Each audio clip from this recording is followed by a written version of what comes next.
ನಮಸ್ಕಾರ ಎಲ್ಲರಿಗೂ.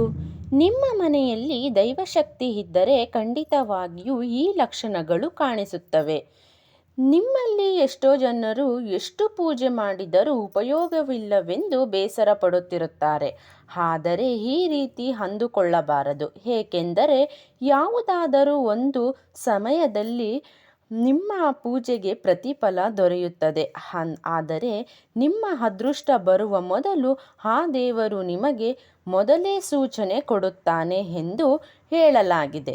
ಈ ಸಂಕೇತವನ್ನು ನೀವು ಗುರುತಿಸಿದರೆ ಖಂಡಿತವಾಗಿಯೂ ಒಳ್ಳೆಯ ಶುಭ ಸಂಗತಿಗಳು ನಡೆಯುತ್ತವೆ ಎಂದು ಅರ್ಥ ಮಾಡಿಕೊಳ್ಳಬೇಕು.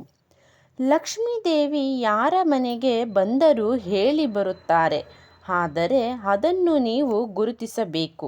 ನಿಮ್ಮ ಮನೆಗೆ ಒಳ್ಳೆಯ ದಿನ ಬರುವ ಮೊದಲು ದೇವತೆಗಳು ಸಂಚರಿಸುತ್ತಾರೆ. ಕೆಲವರಿಗೆ ಬ್ರಾಹ್ಮಿ ಮುಹೂರ್ತದಲ್ಲಿ ಇದ್ದಕ್ಕಿದ್ದ ಹಾಗೆ ಎಚ್ಚರವಾಗುತ್ತದೆ. ಬೆಳಗ್ಗೆ 3:30ರಿಂದ 5:30ರವರೆಗೆ ಬ್ರಾಹ್ಮಿ ಮುಹೂರ್ತ ಎಂದು ಕರೆಯುತ್ತೇವೆ. ನೀವು ಆ ಸಮಯದಲ್ಲಿ ಎಚ್ಚರಗೊಂಡರೆ ನೀವೇ ಅದೃಷ್ಟವಂತರು ಎಂದು ಅರ್ಥ ಮಾಡಿಕೊಳ್ಳಬೇಕು. ನಿಮಗೆ ಒಳ್ಳೆಯ ಸಮಯ ಬರಬೇಕು ಅಂದರೆ ಆ ಸಮಯದಲ್ಲಿ ಶಿವನನ್ನು ಪ್ರಾರ್ಥನೆ ಮಾಡಿ ಆ ಪರಮಾತ್ಮನನ್ನು ಆರಾಧಿಸಿದರೆ ಸಕಲ ದೇವತೆಗಳಿಗೆ ಪೂಜೆ ಮಾಡಿದಷ್ಟು ಪುಣ್ಯ ದೊರಕುತ್ತದೆ. ಒಂದೊಂದು ಸಾರಿ ಹಾಲು ಉಕ್ಕಿ ನಿಮ್ಮ ಮನೆಯಲ್ಲಿ ಹೋದರೆ ಅದನ್ನು ನೀವು ಅದೃಷ್ಟ ಎಂದು ಪಾಲಿಸಬೇಕು. ಇದರ ಅರ್ಥವೆಂದರೆ ನಿಮಗೆ ಒಳ್ಳೆಯ ಸಮಯ ಬರಲಿದೆ ಎಂದು ಅರ್ಥ. ಹಾಗೆಯೇ ನಿಮ್ಮ ಮನೆಯಲ್ಲಿ ಹಾಲು ಉಕ್ಕಿ ಹೋಗಿ ಅದು ಸೀದು ಹೋದರೆ ಆ ಮನೆಯಲ್ಲಿ ಕೆಟ್ಟ ಶಕ್ತಿ ಇದೆ ಎನ್ನಲಾಗುತ್ತದೆ.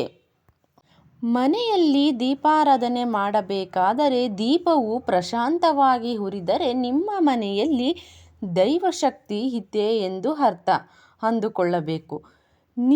ನಿಮ್ಮ ಮನೆಯಲ್ಲಿ ದೇವರ ಮನೆಯಲ್ಲಿ ಅಡುಗೆ ಮನೆಯಲ್ಲಿ ಹೆಚ್ಚಾಗಿ ಹಲ್ಲಿಗಳು ಕಂಡು ಬಂದರೆ ನಿಮ್ಮ ಮೇಲೆ ಲಕ್ಷ್ಮೀ ದೇವಿಯ ಕಟಾಕ್ಷವಿದೆ ಎಂದು ತಿಳಿದುಕೊಳ್ಳಬೇಕು. ಪ್ರತಿದಿನ ನಿಮ್ಮ ಮನೆಯ ಬಳಿ ಕಾಗೆ ಬಂದು ಕೂಗಿದರೆ ನಿಮ್ಮ ಮನೆಯ ಮೇಲೆ ದೇವರ ಅನುಗ್ರಹ ಇದೆ ಎಂದು ಅರ್ಥ ಮಾಡಿಕೊಳ್ಳಬೇಕು.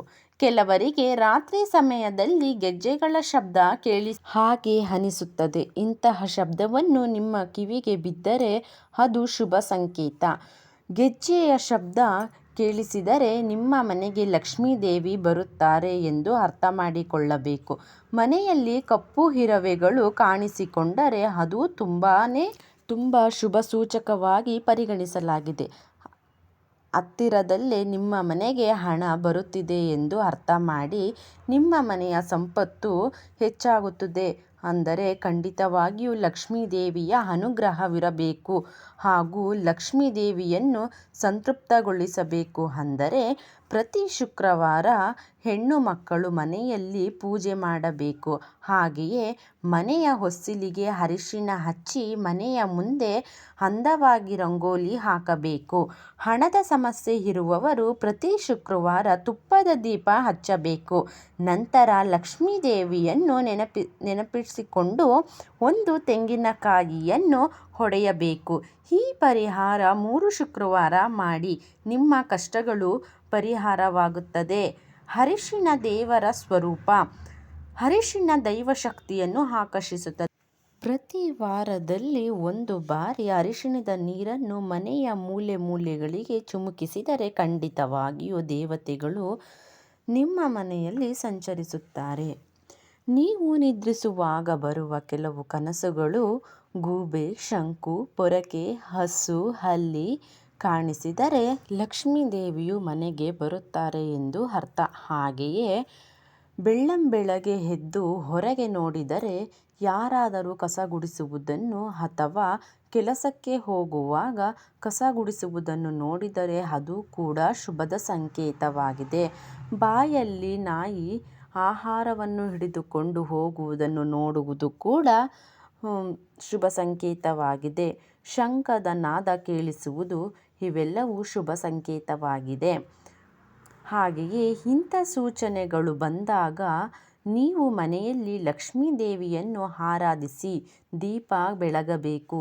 ಇದನ್ನು ಮಾಡುವುದರಿಂದ ಖಂಡಿತವಾಗಿಯೂ ಲಕ್ಷ್ಮೀದೇವಿ ಸ್ಥಿರವಾಗಿ ಮನೆಯಲ್ಲಿ ನೆಲೆಸುತ್ತಾರೆ. ವೀಕ್ಷಕರೇ, ಈ ವಿಡಿಯೋ ನಿಮಗೆ ಇಷ್ಟವಾದಲ್ಲಿ ಒಂದು ಲೈಕ್, ಕಮೆಂಟ್ ಹಾಗೂ ಚಾನಲ್ನ ಸಬ್ಸ್ಕ್ರೈಬ್ ಮಾಡಿಕೊಳ್ಳಿ. ಹೋಗಿ ಬರ್ತೀನಿ ಮುಂದಿನ ವಿಡಿಯೋದೊಂದಿಗೆ.